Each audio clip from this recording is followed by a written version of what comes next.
My name Leonard Maddox Jr. and I love J Ross TV. What's up, y'all? This your boy J Ross hanging out with my cat Leonard, man. We in St. Louis at the pageant.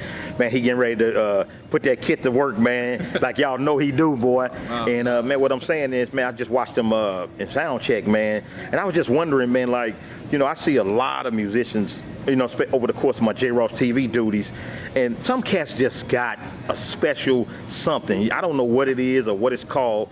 And I just wanted to know, Leonard, did you always feel like you had that, or did you grow into it, or do you even know you got it? Man, I honestly don't be knowing what it is all the time. I mean, I just kind of, you know, get into what I'm getting into, and I just kind of let God do the rest, really, to be honest. Not even trying to sound super, you know, saved or nothing like that. But, you know, once I start getting into what I'm playing and, you know, really focusing in on my craft and stuff like that, God just kind of do the rest, and it's just a felt thing from there.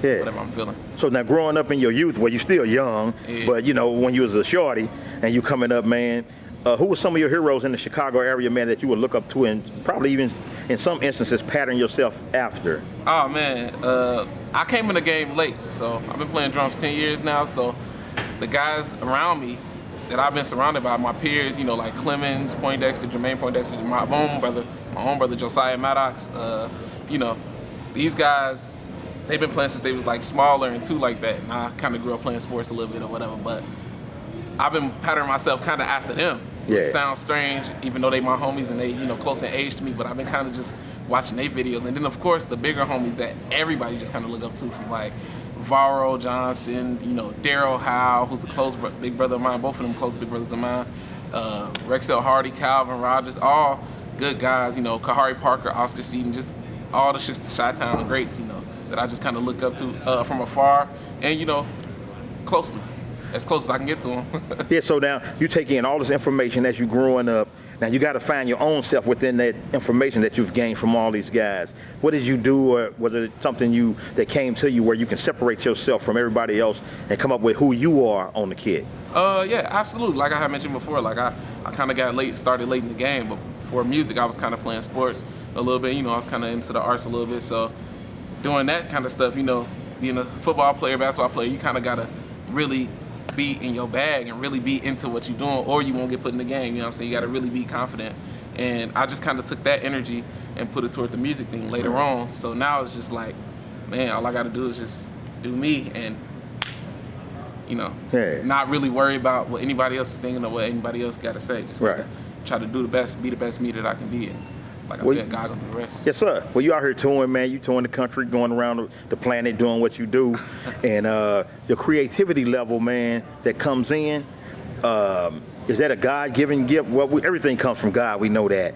But, you know, how did you take that and you turn it, man? Because it seemed like your approach, your attack is somewhat different from most of the young cats. Because you're a young dude, man, but you playing like you playing like you been in the Dennis Chambers or somebody, man. You know. Honestly, man, Chicago just got their own vibe. You know, each city has its own vibe, Philly, DC, whatever. But I think the main thing is Chicago just has its own vibe. Like everybody from Chicago, we just kind of got like I don't know, it's like a different feel or a different attack, you know, or a different swag on behind each instrument, whether it be drums, keys, guitar, so whatever. You know, I just kind of take my, I guess, life experiences, like I was saying before in the last question, like playing sports and stuff like that, taking my life experiences and everything that I've been through in life, and, you know, just been going through from, you know, fights in high school or just anything, just small things like that, you know, just kind of whatever makes me, I put that on the instrument and I kind of like try to find that spot and I try to play it out every time I sit down behind the drum. You know what I'm saying? Put myself in that place and play from my heart every time. So that's where the creativity come in, and I just kind of mix that with a little Chicago, a little experience, a little this, a little that, you know what I'm saying, with some influences, and it just kind of come out the way that it come out. So growing up, man, like in order for you, like when you take your solo, man, you go like to a different place. How did you build your musical vocabulary? You know, like growing up, who did you listen to? And you say, man, this is awesome. You know, not at Chicago cats, but just like other cats. And you say, I'm gonna incorporate this.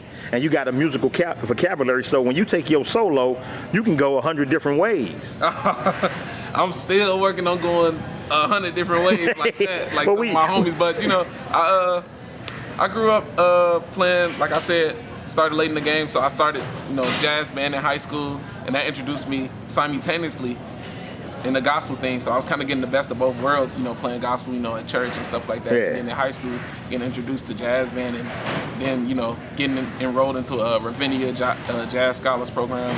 I was able to learn from some jazz greats on that jazz side, and then studying, just studying and getting into each genre as much as I can, what I'm saying? Really in depth, from Tony Williams, Art Blakely, and to all the jazz greats, really. I just kind of really try to dig into it and get as authentic as I can in each genre, whether it be Latin, jazz, Afro-Cuban, whatever it is. Yes, sir. Try to get that, and then if it's some similarities in the music that I'm playing, I can kind of incorporate that,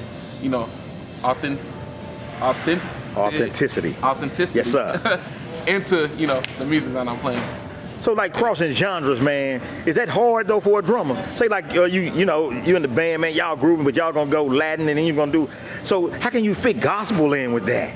Oh man, honestly, gospel is the training ground for every other genre. I know it sounds crazy, but it's a nice foundation for every other genre, because in gospel you got Latin songs, you got, rock songs, you got like up-tempo, you got groove, you got ballads, you got the best kind of all worlds in gospel.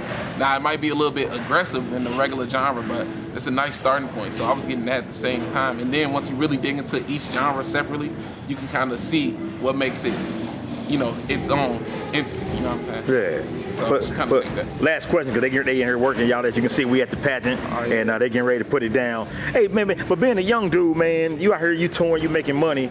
Is it hard, or what do a young cat have to do, man, to squirrel some money away for a rainy day?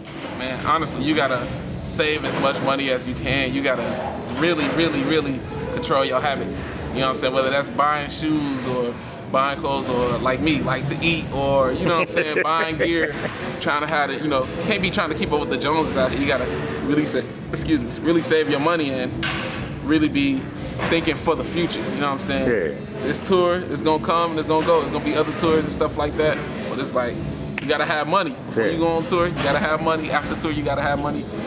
Doing this to live, you know what I'm saying? You're not doing this for nobody else. You gotta really save your bread and really be. Yeah. Well, I got one more question, because it made me think of something. How does a musician plan? Say like, today this tour gonna end. Yeah. So how do you project into the future for your next tour? Do you already, you go out and you already get it set up, solicited, or what? It depends. Sometimes you can get called for a tour on tour, or sometimes you get off tour and you don't know what you're gonna do.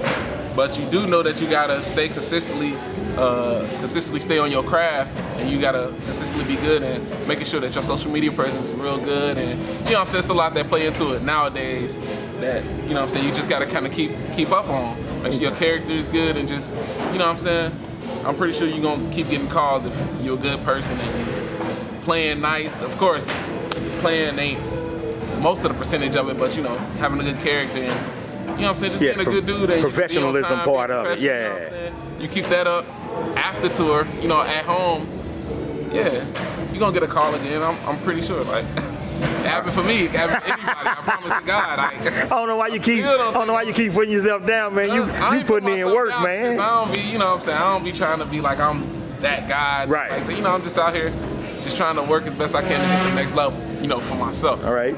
Hey, y'all got humility and everything, y'all. It's all good. Hey, y'all, man. That's who I am. That's me. Hanging out with Leonard, man.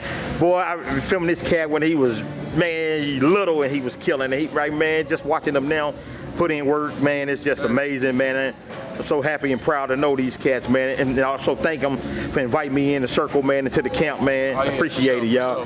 So this your boy J. Ross, y'all. We hanging out in St. Louis, man. We getting ready to roll. We 10 million strong, and we gone. Peace. Yes, sir.